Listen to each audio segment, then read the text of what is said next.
Welcome then. We're back with Football Manager. If we look into the past, the Napoli save didn't go well. Not well at all. But I'm confident that this save will go well. Real Betis, a team close to my heart, only because I absolutely love Joaquin. He was one of my favourite players growing up. He's at the club.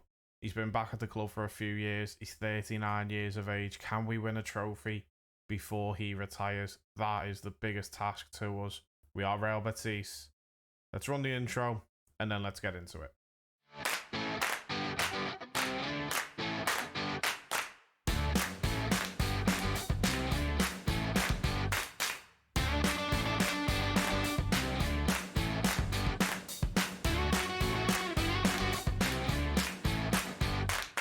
A new save, a new game. Football Manager 2021.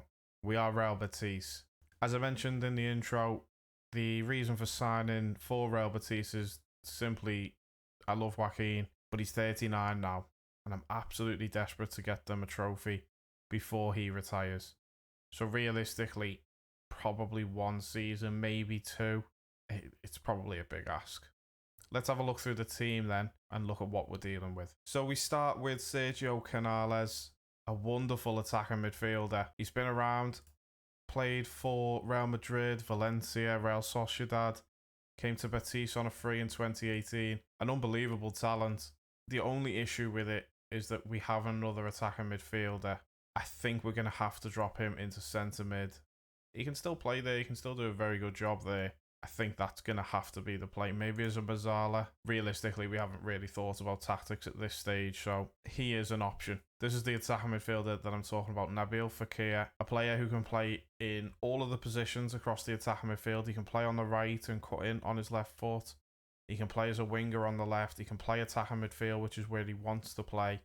He can play up front as well. He's got 15 finishing, 15 composure, but I think he will be playing attacking midfield. I think with your best players, they need to play in the positions that they're most natural in. I think that makes the most amount of sense for him. William Carvalho then, a player who at around about the age of 21 was touted as the next big thing for Portuguese football. He was going to go and play for massive clubs in England. Hasn't really worked out for him. Spent most of his career in Portugal playing for Sporting. Went to Betis in 2018 for 14 million. He's played 2 decent seasons there. He did have a few injuries last season, which is why he's only played 13 games. Is he going to be someone that we can rely on? His stats aren't bad. He's got no pace. Probably doesn't matter massively the way that we would play him as a deep line playmaker. Marc Bartra then, a wonderful player. In terms of ball playing defenders, he's one of the best in the world on the game, even though he's probably not one of the best in the world in real life. But stats wise, he's absolutely perfect for that role. He does really, really well on the game as well. Anyone who's played Football Manager will know Marc Bartra. We have Emerson, one of the many Brazilian Emersons there are in the world. It's like being called John over there. 21 years old, on loan from Barcelona. Really good right back. I think his stats will improve quite a lot over the season as well, but he's already a well-rounded fullback. Crossing 14, dribbling 14. He's going to love to bomb forward, and that's exactly how we want to play the game as well. So he'll fit in the system, definitely. The man, the myth, the legend, Joaquin, 39 years of age. Captain fantastic. What a wonderful player this man has been in his career. Started at Betis back in 1997 as a youngster. Went to Valencia in 2006. Didn't really work out. Well, I think he did well at Valencia, but probably not as well as he should have. He ended up at Malaga for 3.6 million there in 2011. Went on to Fiorentina, a couple of years there, and then back to Betis back in 2015. Just after, of course, Betis had just been promoted at that point. So he hasn't won any trophies at Betis. I'm sure he'd love to do it before he retires. And one of the best wonder kids on the game, Diego Lionez, plays on the left or on the right, depending on the formation. Can we get the best out of him? Can we keep him at Betis as well? Obviously, he's a massive youth prospect, so there will be big clubs coming in for him. Hopefully, we can keep him here as long as possible.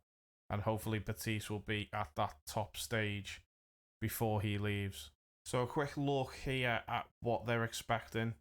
Betis tipped to finish in mid-table, 9th, 8th, 7th, 6th. They're all rated at 50-1, so anywhere around there, upper mid-table, would be a successful season for Betis. Can we push into Europe in our first season? That would be absolutely fantastic if we could, but certainly an important season for us. We've got a great team. Can we keep it together? Can we get into Europe?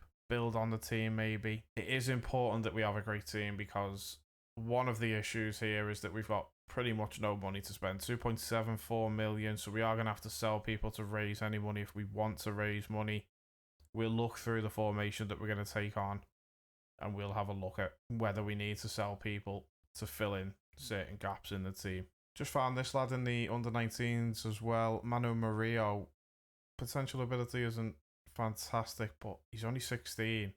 He's already got 14 finishing and 13 composure. Determination's only 5. That's not great, but possibly could be a decent player for us in the future, or, you know, get some money in anyway. Right, so now it's time to create a tactic. We are in Spain, of course, so tiki-taka, vertical tiki-taka is the preferred style of football, but gegenpress is the best style of football on the game, so I don't think we can move away from that. Okay, so this is kind of what I'm going with. I think the roles might change around a little bit, but we'll see how things go within the friendlies. If we were starting today and we made absolutely no signings, this would be the team that we started with. I think we're weak at left back. Juan Miranda, as much as he's got some decent stats, and obviously he's got bags of potential, I don't think he's quite the type of player that we need. I don't think he's really good enough at this stage, but left back probably isn't the type of position that we absolutely need to fill right now, bearing in mind that we haven't really got any money to spend, so it's going to be based on players that we sell. Borja Iglesias, I want to say. I apologise for my Spanish pronunciations. He's not good enough. Don't think he's going to score many goals. I mean, last season he scored 3 goals in 35 appearances. I think we need a striker. I would say that's the most important thing. For us to go and win a trophy or to get to a good position in Europe, we need a striker to do that, definitely. So that will be something that we're looking for. Talking of transfers then, let's have a little look at the transfer market and pick out some players that we might want to get involved with. Well, we've found Alberto Moreno. We've made an offer for him on loan. I mean, he is horrendous defensively. I don't know how he's got 15 tackling on this game. He's very good going forward. Possibly one to think about if they come back and they accept it. Let's have a quick look at the fixtures coming up then. So we've got 3 friendlies to play. We'll possibly add another one in there. I think it's best to come back right at the beginning of the season. So we'll get through the friendlies, and then in the next episode, we'll look at the Athletic Bilbao game and the Barcelona game. 2 huge games there. And hopefully, we'll have some transfers to talk about. Right now, I'm not sure where they're going to come from. We've had a look through the youth players over in South America and things like that, see if there's anybody out there, but there's nothing fantastically amazing right now. If we don't buy anyone, we don't buy anyone. The club's in a good financial position. They just don't want to give us any money to spend right now. I still think that we can compete with the team that we've got. Maybe we'll move players around, play Fekir up front or something along those lines. But we can always work on that. So I hope that you've enjoyed today's episode. I know there's been no gameplay and I do apologise for that.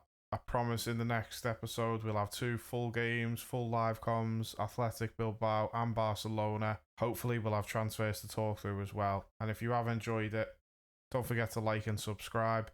Make sure that you're here for more content. If you are just here for Football Manager and you've never watched any of the FIFA career mode stuff, there's 2 really, really good series on the channel. The Bournemouth save went down a treat, and we've still got the Journeyman save currently going on as well. In terms of upload schedule, honestly, right now I don't know how many Football Manager videos there'll be, but it will be regular, so hopefully it'll be 2 a week.